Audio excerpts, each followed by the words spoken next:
지금 방송에서 제공하는 투자 정보는 투자 판단에 대한 조언입니다.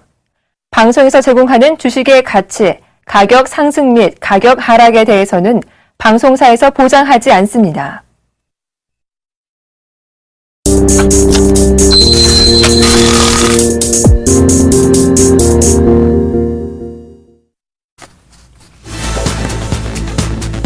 안녕하십니까. 막상막하 투맨쇼의 예병군 멘토입니다. 예, 안녕하세요. 김용준입니다. 김용준 멘토님. 예. 노후 대비 어떻게 하고 있습니까? 사실은 저는 진짜 잘하고 있어요. 왜냐면 저는 이제 원래 이제 주식 투자하는 사람들이 단기 상품에 연연을 하는데, 저는 중장기 포트폴리오를 해갖고 이제 변액 유니버셜보험이라는 거를 갖고 사실 한 3년 정도 구입했고요. 상당한 규모로 좀 지금 들어가고 있습니다. 예. 노후 대비를 참 잘하고 계시는 것 같습니다. 사실은 뭐냐, 우리는 주식 전문가라기보다는 금융 전문가잖아요. 그래서 예. 금융에 대한 포트폴리오도 잘 짜야죠. 예, 맞습니다. 보통 여러분들 노후 대비 하시면요, 잘 지금 베이비붐 세대들을 지금 좀 생각해 볼 수 있는데, 이 베이비붐 세대가 거의 생계형 노후 대비를 하고 있답니다. 그래서 그런 부분이 굉장히 안타까운데요. 이 프로그램을 시청하고 계시는 우리 베이비붐 세대나 지금 시청자분들께서는 우리 이 프로그램을 통해서 노후 대비를 알차게 준비하셨으면 좋겠습니다. 올 한 해는 주식 비중을 좀 늘려야 된다는 것도 말씀을 드렸으니까요. 자, 프로그램 끝날 때까지 채널 고정해 주시면서 끝까지 시청해 주십시오. 막상막하 투맨쇼 본격적으로 시작해 보겠습니다.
예, 오늘 기사를 좀 보고 왔는데요. 여기서 좀 두드러진 게, 좀 눈에 확 띄는 게 있었는데요. 오스템 임플란트 최규혁 대표가 횡령 수사에 하락을 하고 있다는. 제가 한번 바로 상담 프로그램에서 이 오스템 임플란트는 지금 횡령에 대한 수사를 진행하고 있기 때문에, 거기에 대한 소식만 나와도 굉장히 큰 하락이 나올 수 있다. 그래서 그런 부분들을 조심하셔야 된다는 얘기 드렸었는데 잘 대응하셨는지 모르겠습니다. 그리고 휴대폰 부품주들이 오늘 연일 하락하고 있다는 기사 좀 보이네요. 신저가가 계속 나오고 있는데 제일 기대가 많았던 파트론 그런 부품주들, 이런 스마트폰 부품주들이 많이 지금 떨어지고 있습니다. 지금 너무나 많이 올랐고 그다음에 이제 시장에서 너무나 잘 아는 종목이 되는 순간 바로 이런 시황에 의해서 밀리고 업황에 의해서 밀린다는 점, 그 점 꼭 좀 참고하셨으면 좋겠습니다. 김용준 멘토님, 오늘 2000선을 지금 또 깼습니다. 깨면서 지금 또 시장에서 우려들이 막 섞인 얘기들이 나오고 있는데요. 전체적으로 오늘 장 어떻게 보시는지 좀 말씀해 주세요. 저는 사실 지금 이제 거래소 시장 2000포인트 빠진 거는 크게 문제가 안 된다고 봅니다. 왜냐하면 걔네들은 이제 갈 길을 가는 거고요. 지금 이제 가장 중요한 부분이 이제 중소형주 약세 현상인데요. 정상적인 흐름은 아니에요. 정상적인 흐름은 아니고, 이제 지난주에도 말씀드렸고, 최근에 이제 지속적으로 말씀드리는 게 뭐냐면, 펀드 환매 쪽입니다. 펀드 환매 쪽인데, 매물이 매물을 부르는 건데, 지금 이제 기관 애들은 어차피 영향력이 없는 상태이고요. 그리고 외국인들이 받아줘야 되는데, 외국인들 쪽에서 지금 계속 같이 매도가 나와요. 근데 문제는 뭐냐면, 외국인들이 진짜 장기 펀드 애들이 매도가 나오는 게 아니고, 단기 펀드 애들이 매도가 나오는 거죠. 단기 펀드 매도하고 기관의 매도들, 거의 시장력에 영향력이 없는 애들이 이제 매도를 하는데, 자, 우리 가만히 좀 생각을 해보시자고요. 이게 지금 계속 이제 말씀드렸던 게 뭐냐면 대형주 12년 사이클입니다. 대형주 정확하게 2003년도부터 올라가고 12년 동안 땡길 거 다 땡겼거든요. 이제 땡길 게 없어요. 땡길 게 없는데 과연 뭐 갖고 할 거냐. 그래서 이제 계속 강조드렸던 부분들이 뭐냐면, 우리 좀 냉정하게 보셔야 될 필요가 있는 게 뭐냐면, 사실 2000년도 IMF 이전까지는 뭐가 있었냐면, 중소형주 저퍼혁명이라고 해갖고, 중소형주 장세를 주도했고요. 그 당시에는 뭐를 찾았냐면, 숨은 땅 찾기 게임을 했었어요. 숨은 자산 찾기 게임. 그래서 대표적으로 영등포에 포진하고 있는 대부분의 방직 회사들이 주가들이 뭐 바닥에서 한 7배, 8배, 많이 올라오는 건 한 15배 이렇게 올라오는 거죠.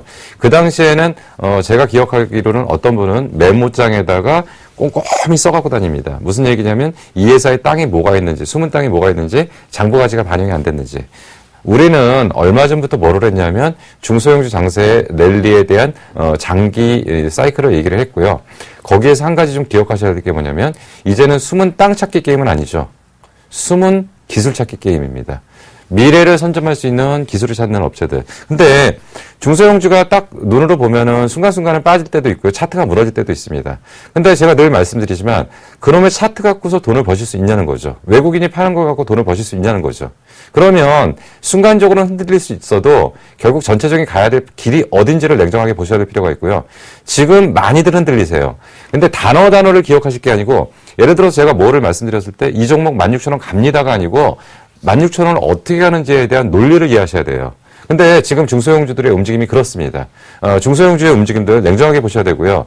저는 중소형주의 장기 랠리 중에 일시적인 조정파동이라고 보는 거고요.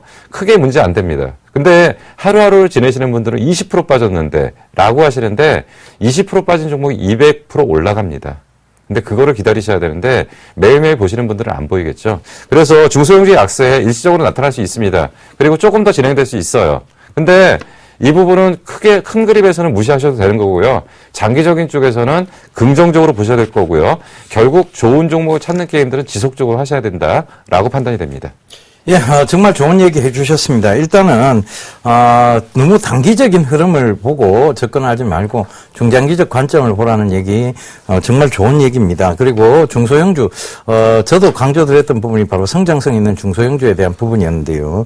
그 부분을 너무 단기적으로 보시게 되면 하루가 괴롭고 하루가 또 즐거울 수 있습니다. 그런데 그런 것들은 결과적으로는 시장이 원하는 바예요. 개인 투자자분들에게 스트레스 테스트를 계속 하고 있는 중입니다. 그러면서 올라올 때 조금의 수익을 보고 개인 투자자분들이 빠져나가게끔 길을 만들어 놓고 있는 거예요. 그러니까 조금 올라오면 차익 실현을 하게끔 자꾸 길을 만들어 놓고 있습니다. 그렇다면 지금 전체적으로 강한장이 온다고 봤을 때는 그때는 개인 투자자분들이 따라붙지 못한다는 거, 그 점을 착안을 하고 있는 거예요. 그러니까 그거 반드시 체크를 하셔야 될 것 같습니다. 그러니까 저는 한마디로 좀 표현하자면 지금이 마지막 스트레스 테스트 구간이 아니냐, 개인 투자자분들을 마음을 괴롭히는 그런 테스트 구간이라고 보고 있습니다. 그래서 그 부분 꼭 좀 참고를 하셨으면 좋겠습니다. 자, 그럼 본격적으로 오늘 장 들었다 놨다 했던 특징 종목군부터 살펴보고 가도록 하겠습니다. 화면 보시죠. 예, 다음이네요. 오늘 점 상한가라고 얘기를 하죠. 바로 점만 딱 찍히면서 상한가가 없는 이 다음에 대해서 좀 얘기를 나눠봐야 될 것 같습니다. 지금 계속 카카오 합병에 대한 부분 때문에 지금 주가의 어떤 목표치가 전 증권사마다 지금 상향 조정을 하고 있는데요. 자, 이 다음 카카오 합병이 진짜 이 결정적으로 이 다음에 주가를 계속 끌어올릴 수 있을까요? 깜짝 놀랐습니다. 예. 깜짝 놀랐고, 사실은 다음은 다음에 살려고 그랬는데, 요번에 좀 이상했어요. 근데, 자, 우리 냉정해 보시자고요. 네이버, 네이버하고 사실 다음에 시가총액을 많이 비교를 해요. 근데 사실 네이버가 포털 사이트라고는 안 보시죠? 예, 맞습니다. 네이버가 움직이는 건 뭐냐면 네이버는 포털 사이트로서의 영향력이라고 한다면 현재의 주가 수준을 절대 유지를 못합니다. 근데 네이버의 지금 숨은 그림이 뭐냐면 네이버 많이 물어보는데 대체 네이버가 왜 이렇게 올라가냐라고 많이 얘기할 때 라인이라는 얘기도 하고 여러 가지 얘기를 많이 합니다. 그런데 저는 사실 네이버를 어떻게 평가를 하냐면 네이버는 포털 사이트도 아니고 라인 때문에 올라가는 것도 아닙니다. 단 뭐 때문에 올라가냐면 게임 때문에 올라오는 거죠. 인터넷 광고 수입이라는 건 큰 의미는 없어요. 자, 그렇다고 본다면 다음 같은 게 인터넷 포털 사이트로서 광고 수입이 주 수입원이라고 한다면 얘네들은 수익 모델이 약한 거죠. 자, 근데 이제 카카오가 붙었습니다. 카카오가 붙었는데 사실은 PC 환경과 모바일 환경이 적절하게 조화를 이뤘기 때문에 안정적인 사업 포트폴리오라고 볼 수가 있는데 저는 거기다가 반대쪽으로 해서 질문을 한번 드리고 싶어요. 대체 뭘 갖고 돈을 벌 건데요? 예, 일단은 게임 산업 쪽의 합병이라는 부분, 그리고 카카오라는 것이 일단은 많은 유저를 확보하고 있다는 부분, 그런 부분들이, 어떤 성장 동력으로 볼 수 있겠고, 그 다음에, 지금 다음은, 시장에서는 그런 얘기들이 많이 나오고 있습니다. 해외 진출 여부, 이 부분이 성공적으로 나올 것이냐 아니냐에 대한 부분, 이것이 다음에 주가에 계속, 지속적으로, 고성장세를 이어갈 것이다, 아니면 어떤 상승의 제한이 있을 것이다는 얘기가 나오고 있는데요. 네. 저는 유저를 많이 갖고 있다라는 것 자체는 의미가 없다고 보는 게요. 예. 사실 제가 가장 많이 주장하는 게 뭐냐면 인터넷 포털 업체들이 그 상업화를 못하는 가장 큰 이유 중에 하나가 기존에 이제 무료 서비스들입니다. 근데 저는 예를 들어서 편지를 발송할 때 우표를 붙여가지고 돈을 받는 과금 체제가 된다면 굉장히 크다고 보거든요. 근데 만약에 이메일을 발송하는데 1원씩만 받는다고 해도 엄청난 수익 모델이 되겠죠. 근데 과연 지금 인터넷 환경에 젖어 있는 사람들이 다음에서 메일 하나 발송할 때 1원씩 받는다고 하면 과연 메일을 보낼 거냐는 거죠. 그리고 그런 무작위 메일을 발송을 할 거냐는 거죠. 자, 그래서 저는 사실 다음과 카카오톡의 합병 자체는 둘 다 수익 모델 없는 상태의 합병이기 때문에 의미가 좀 없다고 좀 보는 거고요. 그리고 한 가지 냉정하게 좀 봤었을 때 그럼 자, 카카오톡이 진짜 상장한 이유가 뭐냐는 거죠. 직접 상장을 해도 되는 업체가 우회 상장을 한다는 것은 직접 상장하는데 시간이 많이 걸릴 거고요. 또한 직접 상장을 했을 때 회사의 기본적인 가치를 제대로 평가받기 좀 어렵다라고 한다면 다음에 얹어서 가는 구조들이 가장 이상적인 구조라고 보는 거죠. 그렇다고 한다면 얘네들은 사실은 어떻게 본다면 누군가의 압박에 의해서 상장을 하는 걸 수도 있다. 그렇다면 결국 그 압박이라는 것은 기존의 카카오톡이라는 회사에 투자를 했던 사람들이 투자 자금 회수를 위한 어떤 그런 작업들이 좀 필요하기 때문에 인위적으로 주가가 좀 뭔가 모양새는 좋았죠. 모양새가 좋은 게 PC 기반과 모바일 기반이 합병져서 아주 이상적인 사업 포트폴리오가 만들어진 거라고 볼 수 있지만 저는 둘 다 무료 사업이기 때문에 아무 의미 없다고 봅니다. 그러면 카카오톡이 과연 카카오 메신저 아니면 저희가 얘기하는 그런 것들을 갖다가 과연 유료화로 돌렸을 때 과연 그걸 쓸 수 있는 사람이 누가 있냐는 거죠. 그렇다고 한다면 라인이니 카카오톡이니 했던 것들은 결국은 유료화에 성공하지 못한다고 한다면 결국 장기적으로 봤을 땐 다음과 똑같은 사업 모델이 될 수밖에 없다. 그렇기 때문에 요번에 환상적인 사업의 합병이 아니라 사실은 자기네들이 어떤 필요에 의해서 인위적으로 만들어낸 작품이기 때문에 사실은 약간의 서로 간의 어떤 밀담이 좀 있지 않았나라는 좀 생각을 좀 하고 있습니다. 예, 김영진 멘토님 말씀에도 일리가 있습니다. SNS 시장이라는 것이 결과적으로는 어떤 수익성 구조 모델은 아닙니다. 그런데 막대한 광고 시장의 어떤 기대감 그런 것들에 대한 주가 반영이 조금 이루어지고 있었죠. 우리가 지금 가장 크게 SNS 시장을 점령하고 있는 것이 바로 페이스북인데요. 이 페이스북조차도 미국에서 상장되고 난 이후에 큰 열풍을 일으켰습니다만 결과적으로는 주가에 거품이 빠졌다는 것. 왜냐하면 실적적인 측면이 제대로 나오지 않았다는 것이죠. 그래서 그 부분도 참고를 해보시면 될 것 같은데 이거는 굉장히 먼 미래의 얘기고요. 지금 가까운 미래로 봤을 때는 기대감이 계속 부여가 되고 있다는 것은 사실입니다. 그래서 그 부분을 좀 체크해 보셔야 될 것 같은데 당장 따라가는 전략은 저도 맞지 않다라고 보고 있습니다. 그러나 충분히 만약에 그 기대감에 약간의 거품이 빠지고 조정이 들어온다면 여러분들께서 충분히 매수 관점으로 한번 보셔도 좋지 않겠느냐. 왜냐하면 카카오톡하고 다음 이것의 어떤 합병에 대한 시너지 기대감은 어떤 지금의 수익성이라든가 예를 들면 실적이라든가 그런 부분을 무관하게 지금 뛰어넘고 있다는 점도 참고를 해보셔야 될 것 같습니다. 자, 다음에 대해서는 여기까지 좀 정리를 해드리고요. 바로 다음 핫키워드 넘어가도록 해보겠습니다. 예, 서울 반도체인데요. 최근 주가가 굉장히 많이 빠졌었습니다. 그런데 오늘 시장에서 좀 다른 의견들이 좀 나왔죠. 지금 하반기부터는 실적이 괜찮을 것이다라는 의견이었는데요. 결과적으로 그 서울 반도체 같은 경우에는 실적을 굉장히 정직하게 발표하는 업체입니다. 그래서 그 실적에 대한 우려들이 꼭 실적 발표 이후에 나오게 되고 그리고 또 실적에 대한 기대감은 이 회사의 정직성 그다음에 그런 부분들을 바탕으로 해서 주가가 반영이 되고 있거든요. 그 점을 꼭 좀 참고를 해보셔야 될 것 같습니다. 제가 알고 있기로는 이 서울 반도체의 대표이사님이 굉장히 정직하게 실적을 발표하는 것으로 알고 있습니다. 네. 김용준 멘토님도 그렇게 알고 계시는지. 그 부분에 대해서는 제가 이제 뭐 좀 얘기하기 좀 그렇고요. 예. 그러니까 저는 오늘 그 가장 중요한 포인트로 보고 있는 게 사실은 뭐냐면 서울 반도체 반등보다는 더 의미를 부여하는 게 코스닥 시장의 그 지금 지수를 좀 제대로 견인할 만한 지금 종목군들이 없었다. 근데 그런 측면에서 사실 그동안 좀 많이 안 좋았었는데 지금 이제 오늘 반등을 했다는 건 좀 의미를 좀 부여하고 싶은 거고요. 지금 말씀하시는 것처럼 하반기 실적이 좋아질 거라고 얘기를 하지만 서울 반도체에 대해서는 분명히 저는 계속적으로 말씀드리지만 고평가입니다. 그러니까 펀더멘탈이라는 정상적인 평가로 봤을 때는 그 지금 이제 서울 반도체의 어떤 실적이나 내용으로 봤을 때는 어느 정도의 시가총액이 맞냐면 지금 이제 작년 실적 기준으로 뭐 가장 끝으로 좁아야 시가총액 한 1조를 좀 넘어가는 정도 수준. 그리고 올 하반기, 그러니까 보통 이제 우리가 12개월 미래가치라고 얘기를 하는 12개월 미래가치의 어떤 실적 기준으로 본다고 하더라도 시가총액이 1조 5천억을 넘어가기는 어려울 것 같아요. 근데 지금 서울 반도체라는 시장은 어떻게 보셔야 되냐면, 그러니까 LED 산업 자체를 좀 이해를 하셔야 되고요. LED 산업 중에서 계속적으로 말씀드린 게 IT향과 그 조명 쪽이 나눠진다고 말씀드렸는데, 그러면 조명 쪽의 시장이 커지면 커질수록 서울 반도체는 좋아지는 거고요. 그럼 거꾸로 이렇게 보셔야 되는 거죠. 갤럭시 폰이 1년에 2배가 판매량이 늘어날 거냐? 저는 거기에 대한 불가능하다고 얘기를 합니다. 왜냐하면 지금 올해 삼성전자 그 스마트폰 판매 대수 예상치가 3억 7천만 대 정도 나옵니다. 그러면 내년에 6억 대, 7억 대 나갈 수 있냐라고 본다면 아니라고 하는 거죠. 그런 무슨 얘기냐면 시장은 이제 한계를 노출했고요. 소위 말하는 끝이 보이고 있다는 거죠. 그렇다면 LED 쪽은 얘네들이 매출이 예를 들어서 올해 1조 매출을 띄웠는데 내년에 2조 가능하냐? 저는 가능하다고 봅니다.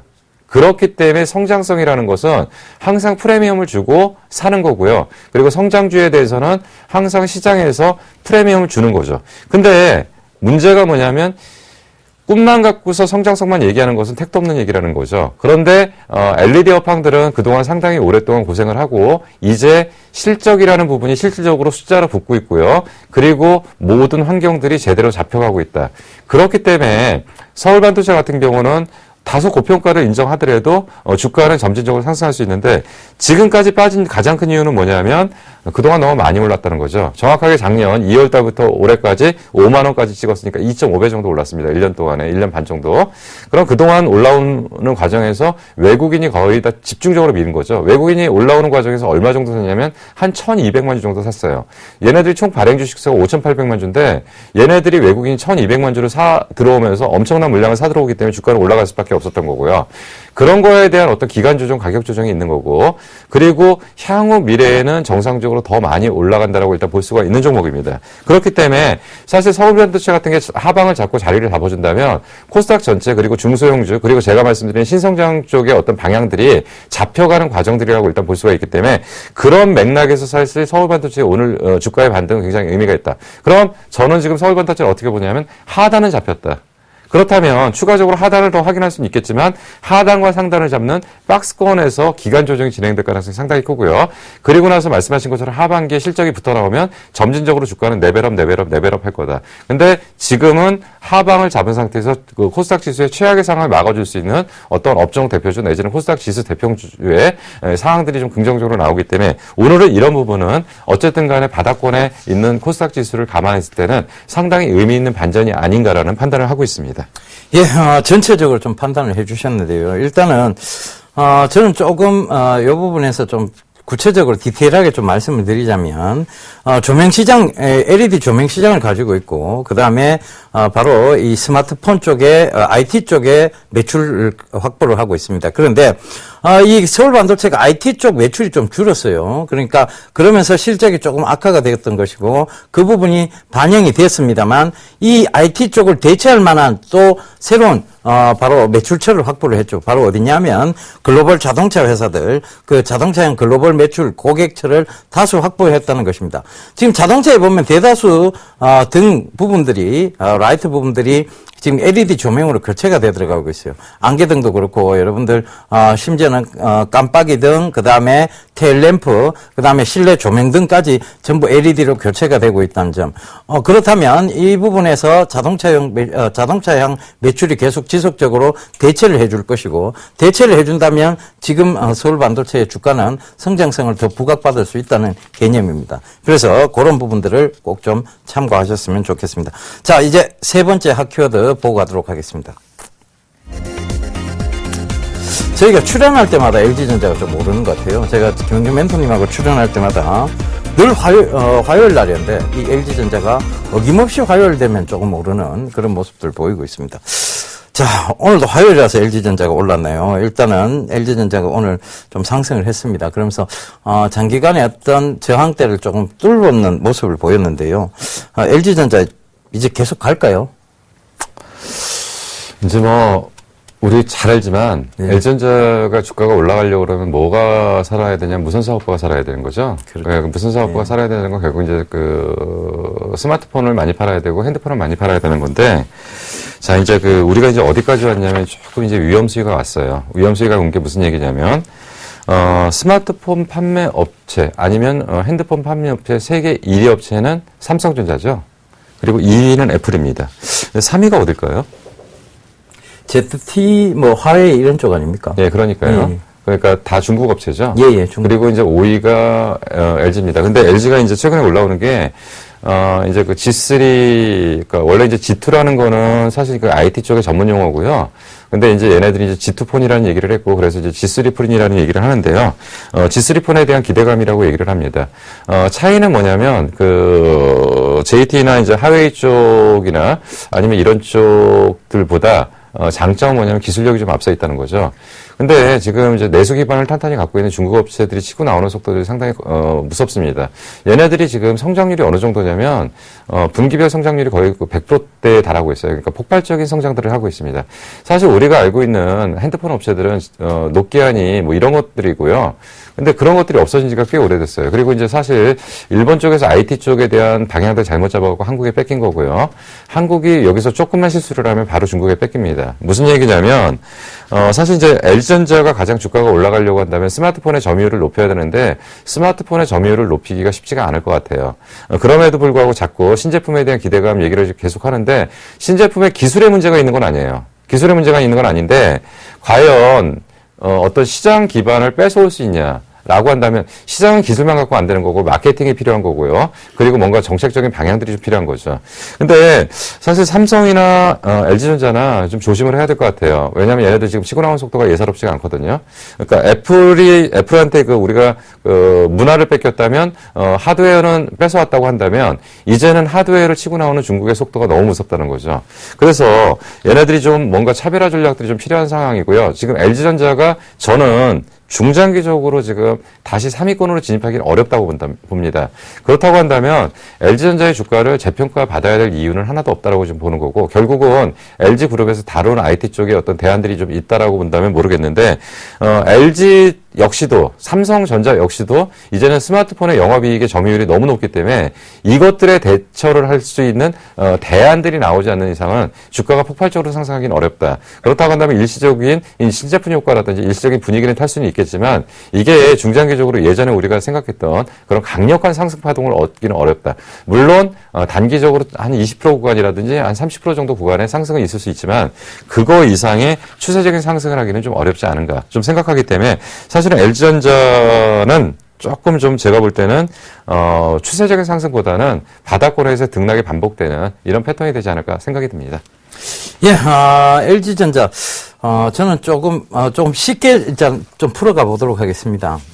우리 그 김영준 멘토님께서 류현진 선수의 야구 경기를 굉장히 좋아합니다. LG전자 바로 류현진 선수가 광고를 하고 있는데요. 이런 부분도 어떻게 보면 지금 류현진 선수가 승리 투수가 될 때마다도 LG전자의 주가에 어떤 도움이 좀 되고 있지 않느냐 그런 생각도 해보고 있습니다. 일단은요 지금 제가 준비한 PPT를 잠깐을 보면서 좀 말씀을 드리도록 하겠습니다. 삼성전자, LG전자의 시총 추이입니다. 한 10년 사이에요. 한 10년 사이에 60조 정도, 60조 정도가 차이가 나기 시작했는데요. 이런 부분이 뭐냐 하면 60조에서 200조까지 차이가 나기 시작했습니다. 그러니까 이 부분이 뭐냐 하면 결과적으로 LG전자가 이 부분 2011년도부터 보게 되면 스마트폰 시장 대응 실패, 그 다음에 모바일 부분 지속적으로 부진이 지속된다. 이 부분 때문에 시총 차이가 급격하게 벌어지기 시작했다는 것이죠. 그럼 이 급격하게 벌어진 차이를 좁히려 들어오려면 결과적으로 우리 김영준 멘토님께서 말씀하셨다시피 스마트폰의 매출이 급증해야 됩니다.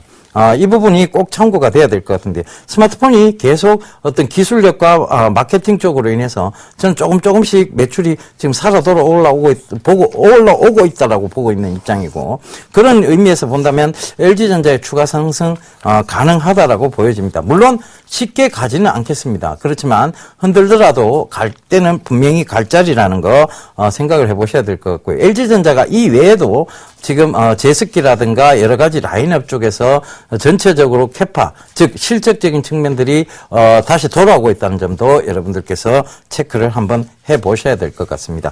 자, 지금까지 오늘장 특징 종목에 대해서 살펴봤고요. 이제 우리 멘토들 수익률 한번 보고 가도록 하겠습니다. 화면으로 보시겠습니다.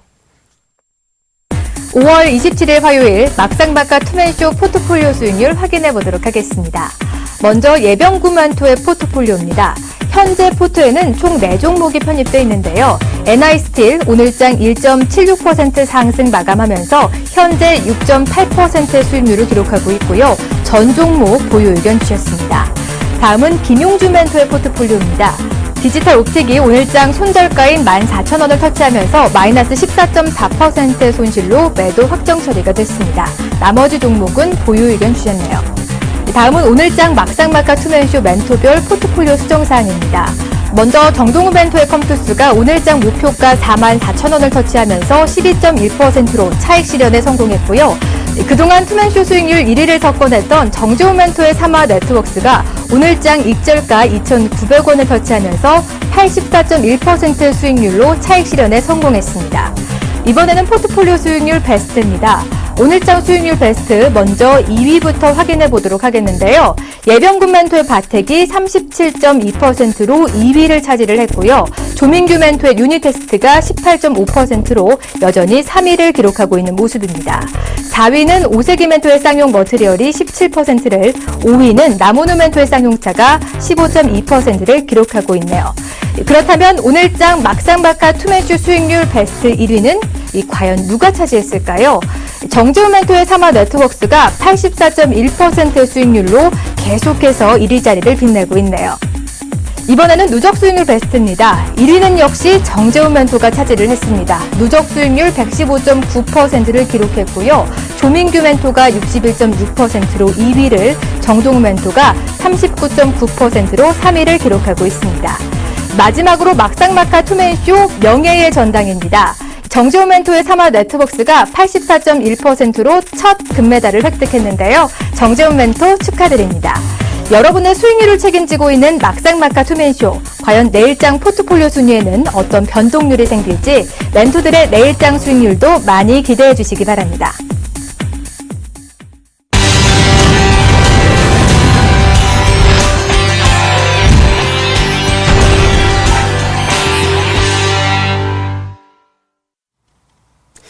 예, 정재훈 멘토, 이제 명예의 정당에 올라간 거 축하드리도록 하겠습니다. 거기에는 축하의 마음과 더불어서, 제가 좀 꺾고 올라갔어야 되는데, 이 바택이, 지금 자연스럽게 1위로 올라간다는 것이 조금 찝찝합니다. 꺾고 올라갔어야 되는데, 그죠? 근데, 일단 축하드리도록 하겠습니다. 자, 제 종목부터 AS 빨리 해드리도록 하겠습니다. 바택, 여전히 좀 지속적으로 좋은 모습 보이고 있습니다. 주가가 급격하게 상승하고 난 다음에, 바로 이제 횡보, 즉, 어느 정도 기간 조정이 나오고 있는 모습인데요. 그 기간 조정은 길지는 않을 듯 보입니다. 그래서 지속적으로 좀 의견 드리겠고요. 손절가 높여놔서 차익 실현 가격대로 여러분들 제시를 해드렸기 때문에 크게 너무 두려워하지 않고 들고 가시면 되겠습니다. 그리고 사조 시푸드, 잘 오르다가 지금, 주가, 즉, 중소형주의 어떤 밀림 현상에 의해서 조금 떨어졌는데요. 실적적인 측면 여전히 좋다는 부분하고, 그 다음에 횟감용 참치가 지금 모질하고 있다는 부분, 그것도, 참고를 해보셔야 될 것 같습니다. NI스틸, 편입하고 난 이후에 꾸준히 좀 좋은 모습 보이고 있습니다. 바로 이 NI스틸도 이제 고수익 부분으로 진입할 수 있다는 거 다시 한번 참고를 해주셨으면 좋겠습니다. 얼마 전에 다시 한번 소개해드렸던 MDS테크인데요. MDS테크가 오늘 좀 시장 대비해서 많이 조금 하락하는 모습이었어요. 근데 거래량을 크게 키우지 않으면서 하락했다는 점도 참고를 해보셔야 될 것 같고, 마지막에 아랫꼬리를 달면서 강하게 올라왔다는 점도 참고를 해보셔야 될 것 같습니다. 자, 그러면 이제 오늘 여러분들께 또 제시해드려서 제가 빠르게 이제 또, 수익률을, 또 높여갈 그런 종목들, 히든카드, 제가 지금 오늘 제시해드리도록 하겠습니다. 히든카드, 키워드부터 확인해 보겠습니다. 예, 첫 번째 키워드 제약입니다. 저번에도 제약 한번 들고 나왔죠, 그죠? 그 다음 두 번째 증모제입니다. 아하, 이쯤 되면 저번에 한번 들고 나왔던 종목이구나라고 알고 계실 거예요. 세 번째, 세븐에이트 회사입니다. 이러면 딱 벌써 감이 오시죠? 예, 바로 이 제약 업황에 있고, 그 다음에, 증모제가 뭐냐면, 머리, 즉, 탈모에 대한 부분을, 이제 막아주는 것과, 그 다음에, 모발을 조금 튼튼하게 해주는 것, 그리고 모발 숫자를 좀 늘려주는 그런 역할을 하는 것입니다. 그 다음에, 연모제라고 있죠. 염색약인데요. 이 염색약에서 동사는 굉장히 큰 수익을 거두고 있습니다. 그리고 지금까지는 이 염색약을 통해서 여러분들 많이 들어보셨던 그런 회사입니다. 그 다음에 세 번째가 세븐에이트입니다. 바로 이 회사의 대표적인 연모제라고 볼 수 있겠는데요. 그러면 여러분들 이미 감 잡으셨을 거예요. 자, 제가 오늘 들고 나온 히든카드는요. 예, 바로 동성제약입니다. 제가 이 프로그램을 통해서 한번 소개를 시켜드렸는데 시장의 어떤 투매 현상과 더불어서 손절이 됐어요. 근데 그 손절 가격보다도 지금 더 밑으로 내려와 있습니다. 충분히 지금 지지대 왔고 조정 충분히 받았습니다. 그럼 지금부터 다시 한번 주목해 볼 필요가 있다는 거 생각을 해보셔야 될 것 같고요. 이 회사는 중국 진출을 이미 했습니다. 중국 진출을 했고 증모제에 대한 특허 취득을 등록을 했습니다. 근데 이 특허 취득은 크게 모멘텀을 안 보셔도 좋을 것 같아요. 제가 확인해 보니까 중국 쪽에는 이 특허가 굉장히 쉽답니다. 그리고 이 특허란 부분이 크게 의미가 부과가 되지를 않는데요. 여러분들 중국 시장에 보시면 가짜 제품들 굉장히 많이 나오잖아요. 그죠? 특허가 좀 의미가 있다면 그런 제품들이 안 나오겠죠. 그죠? 상표권 위반이라든가 이런 제품들 많이 나옵니다. 그런데 그런 부분들을 좀 체크를 해보셔야 될 것 같고요. 이 연모제의 매출이 가시화되고 있다는 부분도 체크를 좀 해보셔야 될 것 같습니다. 그래서 그 부분 체크해 보시고, 지금 현대사회가 이 미용 쪽에 의약품에 굉장히 관심이 많습니다. 첫 번째로 보톡스 시장 굉장히 커졌죠. 그 다음에 필러 시장 굉장히 커졌습니다. 그런데 바로 이 머리 쪽도 이 미용 쪽인데요. 사실 여기서 머리카락이 하나도 없다고 여러분들 상상을 해보세요. 제가 얼마나 늙어 보이겠습니까? 그죠? 탈모가 쫙 진행이 돼서. 지금 저희 헤어 디자이너 분께서 굉장히 머리숱을 좀 많게 이렇게 디자인을 해 주셨는데, 결과적으로는 이런 부분들이 머리 쪽에 신경을 굉장히 현대인들이 많이 쓰고 있다는 거예요. 그래서 연모제, 증모제에 대한 관심은 지속적으로 커질 것이고, 거기에 대한 성장성이 부각이 될 거라는 얘기입니다. 이 성장성은 스토리로만 보시면 안 되고요. 실제적으로 실적이 나오고 있느냐에 대한 부분도 보셔야 될 것 같습니다. 이 회사는 바로 실적이 제대로 나오고 있는 회사라는 게 주목을 해보셔야 될 것 같습니다. 제가 준비한 PPT 보면서 빠르게 또 다시 설명을 드릴게요. 거품 타입 연모제인데요. 지금 상표를 좀 가려놨습니다. 그런데 이게 버블비라는 제품이에요. 이 버블비가 거품만으로 연모, 즉 염색이 된다는 그런 아주 굉장히 편리한 제품이죠. 그래서 이 거품 타입의 연모제가 또 마트에서 인기가 높다는 거, 그리고 일반 소비자들 층에 깊숙이 인기가 높다는 거, 그것도 참고를 해보셔야 될 것 같고요. 지금 새로운 브랜드를, 화장품 브랜드를 런칭을 했습니다. 바로 봉독 화장품 브랜드인데요. 많이 들어보셨을 거예요. 에이시케어라는 제품인데, 지금 미스트라고 얘기하죠. 이 미스트부터 시작해서 기초 화장품 쪽으로 굉장히 빠르게 진출을 하고 있다는 점도 이 동성제약의 하나의 주가의 모멘텀이 될 수 있을 것 같습니다. 그 다음 세 번째가 부분별 매출액 및 영업이익 전망인데요. 자, 지금 굉장히 크게 늘어나고 있는, 예상치에서 크게 늘어나고 있는 부분이 있는데, 이게 바로 뭐냐면, 자, 요 회색 부분이죠. 연모제에 대한 부분이고, 그 다음에 그 외에 이제 제품들, 그런 부분에서 주가, 즉, 매출액하고 영업이익이 급격하게 지금 상승하고 있다는 점, 그리고 앞으로 예상치가 굉장히 좋다는 점, 여러분들께서 체크를 꼭 해보셔야 될 것 같습니다. 그 다음에 업체별 이제 국내 연모제 시장 점유율인데요.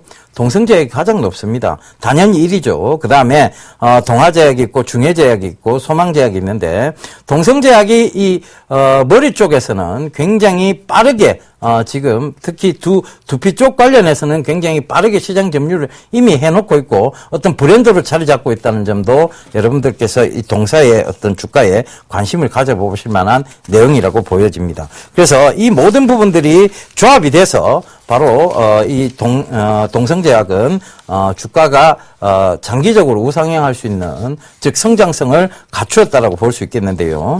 자, 차트 보면서 제가 가격 전략 잡아드리도록 하겠습니다. 자, 동성제약 차트를 한번 볼까요? 지금 일봉인데요. 일봉을 조금 확대를 해보겠습니다. 굉장히 강하게 상승이 있었고요. 그죠? 굉장히 강하게 상승이 있었고, 그 다음에 조정이 들어왔습니다. 그리고 나서 횡보가 좀 이어졌고, 지금도 그 횡보 구간대에 있는데요. 이 횡보 구간대에서 박스권이에요. 지금 박스권 형태인데, 결과적으로는 지금 모멘텀이 강하기 때문에 살짝, 지금, 눌림목을 준 거 아니냐, 그렇게 보여지고요. 일단은 이 박스권을 지금 최근에 자꾸 돌파하려는, 굉장히 텀이 빠르게 지금 돌파하려는 시도를 하고 있다는 점과, 박스권 하단이 3,590원대인데요. 이 부분까지는 지금 내려갈 염려가 없는 것이 바로 실적이 뒷받침돼주고 있다는 부분입니다. 그래서 저는 다시 한번 이 박스권 상단이 분명히 올 것이라고 보고 있고, 그 다음에 이 박스권 상단을 돌파해서 다시금 5,000원대 이상의 주가의 좋은 모습을 보여줄 거라고 생각을 하고 있습니다. 그래서 주봉도 보시게 되면 긴 기간 동안 횡보가 나왔고 상승, 조정, 상승, 조정을 반복하면서 장기 우상향 패턴을 만들어 나가고 있다는 점, 월봉을 보시면 더욱더 확실하다고 보여집니다. 월봉은 지금 이제 볼린저 밴드 부분을 봉우리를 닫고 있는데요. 다시 벌리기 위한 준비를 하고 있습니다. 그 점 체크를 해보셔야 될 것 같고요. 추세선상 보면 추세선을 꺾은 건 아니에요. 그 다음에 추세선에서 상승이 있었고 조정이 들어왔다 뿐이지 추세선을 꺾고 내려오는 모습은 아니라는 거 참고를 해보셔야 될 것 같습니다. 자, 그래서 이 동성제약의 매수가는 금일 종가가 4,165원인데요.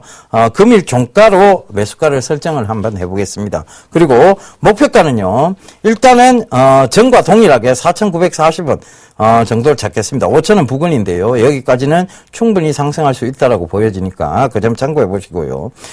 목표가 크게 의미는 없습니다. 저희가 4,500원 이상이 되면서 그때부터 익절가를 저희가 제시를 해드릴 테니까 그 점도 참고를 해보시면 좋겠고요. 손절가는 역시 타이트하게 잡고 가겠습니다.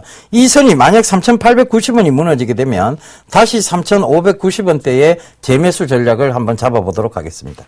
지금까지 제가 이 동성제약을 쭉 설명을 드렸는데요. 이 동성제약에 대한 주가에 대한 관심을 좀 가져주셨으면 좋겠고요. 이 동성제약 분명히 증모제와 연모제를 통한 실적 성장이 이루어질 거라는 거 다시 한번 말씀드리도록 하겠습니다. 지금까지 종목 추천 히든카드 동성제약이었습니다.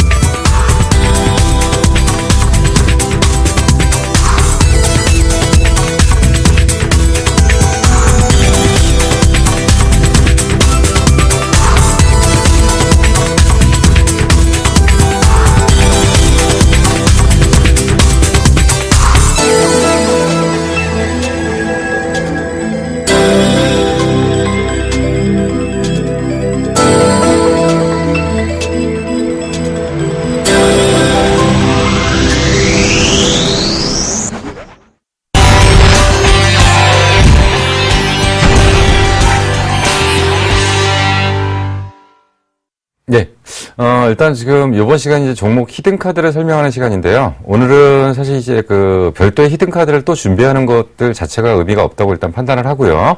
저희가 지금까지 말씀드렸던 종목에 대한 집중적인 얘기들을 좀 하는 시간을 좀 갖도록 하겠습니다. 자, 근데 먼저 하기 전에 이런 얘기 좀 드려야 될 것 같아요. 뭐 키워드라고 하면 키워드고요. 우리가 한번 정리를 좀 해봐야 될 내용들이 있는데 제가 좀 드리고 싶은 얘기는 첫 번째로 기다리셔야 됩니다. 두 번째로요. 단기 시세에 연연하지 마세요. 색깔을 좀 바꾸겠습니다. 잘 안 보이시는 것 같아요. 일단 첫 번째로 보시면 기다리셔야 됩니다. 두 번째로 단기 시세에 연연하지 마세요. 세 번째로 뭐냐면 적은 수익을 얻기를 원하지 마세요. 그러니까 저는 좀 기본적으로 그림을 좀 크게 그립니다. 자, 무슨 얘기냐면요.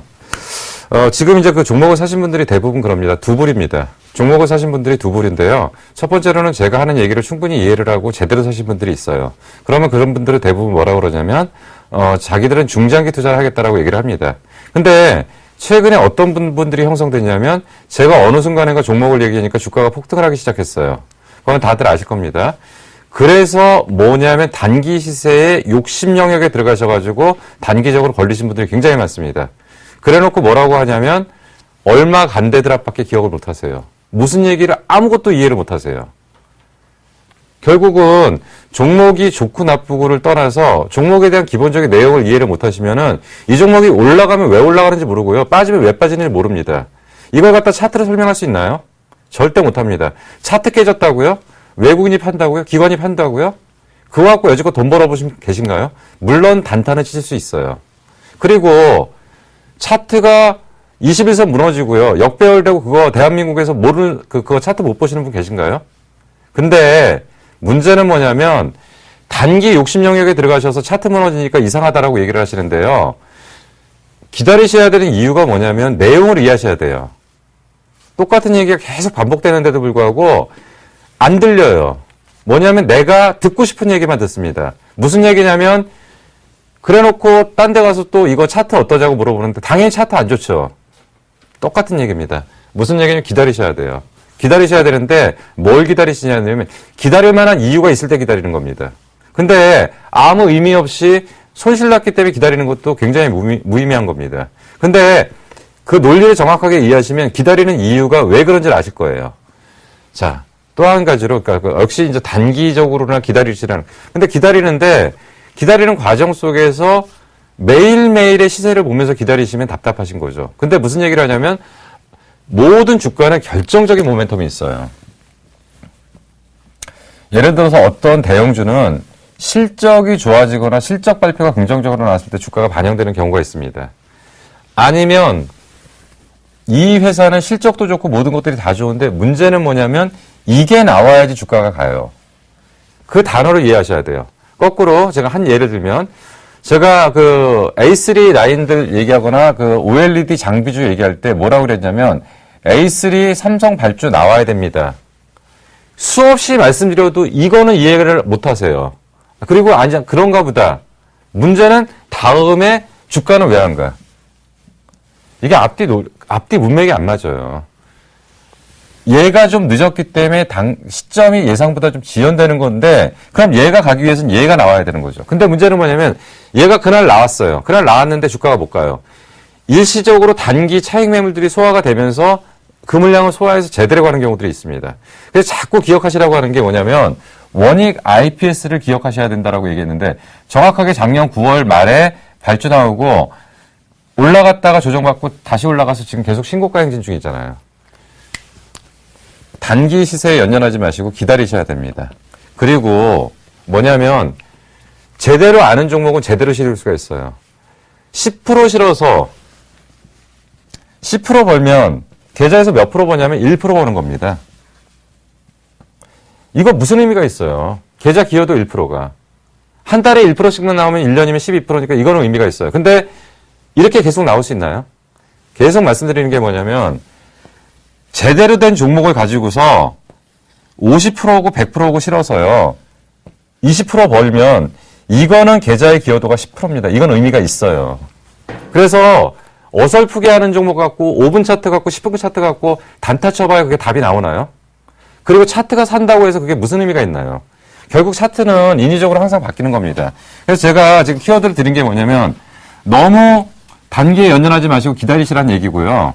그리고 내용을 제대로 이해하시고 제대로 사서 제대로 보시라는 얘기입니다. 주식 이거 사업이에요. 지금 장난하는 거 아닙니다. 근데 자꾸들 이게 무슨 그 인터넷 사이버머니 갖고 게임하는 걸로 착각하시는데 그렇지 못하기 때문에 제대로 지금 방향을 못 잡고 그때그때 따라서 다 달라지는 거죠. 종목 AS 바로 들어가겠습니다. 디지털 옵틱은 지금 손절 처리가 됐기 때문에 이거를 지금 할애할 시간은 없고요. 일단은 있는 거 갖고 얘기를 하겠습니다. 있는 거 갖고 종목을 좀 얘기를 하도록 하겠습니다. 첫 번째로 무슨 종목을 좀 먼저 말씀드릴 거냐면 동국 SNC부터 먼저 시작을 하도록 하겠습니다. 자, 동국 SNC 뭐라고 그랬냐면 풍력의 대표주라고 그랬죠. 그리고 이제 내용을 좀 이해를 못 하시는 분들은 그 수익을 말하다 그 풍력편을 참고를 하세요. 거기서 제가 뭐라고 말씀드렸냐면 동국 SNC가 윈타워라고 말씀드렸죠. 윈타워인데 윈타워라는 것은 전체 비중에서 전체 풍력 터빈 쪽에서 매출 비중이 22%가 돼요. 자, 그리고 또 뭐라고 말씀드렸냐면 동국 SNC는 미국의 매출 비중이 70%예요. 근데 2013년도에 그 풍력이 미국에서 발주나온 게 2.5기가와트예요. 근데 그 전 단계에서는 10기가와트 이상이 나왔고요. 14년도에는 뭐가 나왔냐면 8.5기가와트가 나옵니다. 무슨 얘기냐면 올해 작년에 쉬었던 미국의 풍력 발전이 다시 가동되기 시작합니다. 근데 얘네들이 뭐라고 그랬죠? 동국 SNC가 미국의 비중이 70%래잖아요. 그리고 윈타워가 전체 발전기에서 매출 차지하는 게 22%라고 그러잖아요. 올해 실적 개선 될 수밖에 없어요. 회사를 알더라도 정확하게 들어가셔야 됩니다. 그래서 그렇다면 동국 SNC 일시적으로 차트 무너지고 그래갖고 얘네들 팔 수도 있고요. 무너질 수도 있어요. 근데 이걸 갖고서 손절 라인 다 봐서 손절 처리하고요. 올라가면 쫓아가실 건가요? 그럼 맨날 바닥에다 팔고 올라가면 살 건가요? 업황을 보셔야 되고 업황에 대한 정확한 흐름을 이해하셔야 된다고 말씀드렸잖아요. 풍력 관련주 중에서 뭐가 좋은 건지, 뭐가 나쁜 건지, 그리고 어떤 것들을 투자를 해야 되는지. 그래서 동국 SNC 같은 경우는 그렇게 보시면 될 것 같고요. 그리고 이제 휴비스입니다. 제가 이제 앞부분을 짧게 하는 이유가 뒷부분에 좀 길게 할 얘기가 하나 있죠. 우리 말도 많고 탈도 많은 ICD 얘기 길게 해야 되잖아요. 오늘 그거 알고 싶으시잖아요. 자, 휴비스는 어떤 회사라고 말씀드렸냐면 워낙 회사가 실적이나 이런 것들이 다 좋아요. 근데 거기다가 얘네들의 그동안 문제가 뭐냐면 섬유업체라는 것은 성장의 문제라는 얘기를 계속 하잖아요. 근데 제가 뭐라고 말씀드렸냐면 아라미드 섬유. 자, 이 회사가 목표 주가가 12,000원이다, 16,000원이다, 18,000원이다가 의미 없습니다. 뭐냐면 아라미드 섬유라는 걸 이해를 하셔야 돼요. 아라미드 섬유를 이해를 못하시면 이 회사 주가를 사실 이유가 없습니다. 그래서 계속 말씀드리는 게 핵심 키워드를 이해하시라는 거죠. 핵심 키워드를. 핵심 키워드를 이해 못하시면 안 돼요. 그래서 아라미드 섬유에 대한 부분을 정확하게 이해를 하시면 될 것 같고요. 자, 실리콘웍스. 제가 원래 예상을 못했던 부분이 하나 튀어나온 게요. LG에서 지분 인수를 했죠. 그래서 이제 어제 주가가 이제 폭등을 하다가 주가가 이제 떨어졌습니다. 그럼 뭐라고 했냐면 이거 맞고 떨어졌으니까 끝난 거래요. 대량 거래 터졌죠. 맞고 떨어졌죠. 이거 끝난 거래. 이제 주가 못 간대요. 왜냐하면 기술적 분석상으로. 근데 뭐를 먼저 기억하시냐면 지금 시스템 반도체 쪽에서 애플 향해 가장 큰 수혜를 입을 수 있는 업체 중에 하나가 실리콘웍스입니다. 실리콘웍스는 이쪽에 기술 기반이 있고요. 그리고 LCD 패널 쪽으로 최고의 수혜는 이랄콤이에요. 앞뒤 흐름들을 이해하시고 업황을 이해하셔야 돼요. 그러면 얘네들 지금 이게 저는 왜 그러냐면 이거 흔들어서 물량 받아서 간다고 봐요. 그리고 얘네들 올라온 게 없어요. 올라온 게 뭐가 있나요? 이제 바닥에서 이제 돌기 시작하는데요. 일시적으로 단타 치는 애들 이런 물량들 받아갖고 가는 거고요. 차트 모양상으로는 뭐가 깨졌어요? 이제 안 좋았을 때도 여기였는데요. 안 좋았을 때도 여기인데 이거 뭐가 올라온 게 있다고 이제 여기서 이게 차익 매물 나오고 끝난 건가요? 그러니까 우리가 자꾸 기술적 분석 하는데요. 기술적 분석 해갖고 대체 제대로 기술적 분석으로 100% 수익을 잡아낼 수 있나는 거를 역으로 보고 싶고요. 그리고 만약에 그런 것들을 잡아낼 수 있다면 과연 거기다 비중을 몇 프로나 실을 수 있냐는 거죠. 제대로 된 기업 분석하면은 거기다 비중 50%고 100%고 실을 수 있어요. 그리고 먹을 때 제대로 먹을 수 있습니다. 우리 단기적으로 가지 마셔야고요. 그리고 너무 시세에 연연하지 마세요. 자, 어떻게 하다 보니까 이제 시간이 많이 지났네요. 사실 ICD를 좀 많이 했어야 되는데, ICD 지금 뭐라고 말씀드렸냐면, 아까 말씀드린 게 A3 라인 나온다고 했죠. 자, 차트 무너졌어요. 근데 차트 무너졌는데, 제가 뭐라고 말씀드리냐면, 이거 업황 바닥 나온다고 그랬잖아요. 업황 대바닥 나와요. 자, 디스플레이 쪽에서 OLED는 대세인 거고요. 지금 국내에서는 대형으로 가는 거고요. 그리고 플렉셔블로 가는 거고요. 중국 쪽에서는 따라오고 있는 게 뭐냐면, 중국 쪽에서는 지금 4.5인치 쪽 지금 따라오고 있고요. 일본은 뭐라고 그러냐면, 일본은 지금, 최근에 TV 쪽에 OLED 포기하고요. 태블릿 PC 쪽으로 지금 넘어가고 있는 중이고요. 그래서 앞으로 올해는 디스플레이 전쟁이 시작될 거다. 그래서 디스플레이 업체들 최고 수혜가 예상된다. 근데 디스플레이가 업황이 돌기 전에 뭐가 나와야 돼요? 장비부터 나와야 되잖아요. 근데 LCD 갖고 갈 수 있나요? LCD가 지금 LG에서 사용하는 LCD하고요. 지금 삼성의 OLED하고 전쟁 중인데 화질 면에서는 일단 얘가 이기는 것처럼 보여요. 근데 이게 뭐냐면 IPS LCD라고 말씀드렸고요. IPS LCD는 뭐냐면 이거는 기술 개발이 끝난 거예요. 더 이상 발전할 수가 없습니다. 근데 OLED 시작이에요. 근데 OLED 디스플레이 대면적으로 하는데 이쪽이 안 될 수가 있나요? 자, 정확하게 보시자고요. 그래서 단어를 이해하지 마시고 전체적인 문맥을 이해하시고요. A3 발주나오면 해결돼요. 단기적으로 주가가 반영이 될지 안 될지 모르지만 정확하게 흐름을 끌고 갈 수가 있습니다. 그리고 너무 단기적으로 차트, 기술적 분석, 기관 수급 너무 연연하지 마세요. 기다리시면 됩니다. 기다리시면 되고요. 믿고 기다리시면 됩니다. 뭐냐면 단어를 정확하게 믿고요. 그리고 때가 되면은 제대로 주가가 반영될 거니까 기다리시면 됩니다. 하여튼간 제가 오늘은 특별한 종목을 준비를 안 하고 기존 종목 AS를 강화시키면서 말씀드렸습니다. 자, 다음에도 또 시간이 되면 조금 더 추가적으로 보완 설명을 하도록 하겠습니다.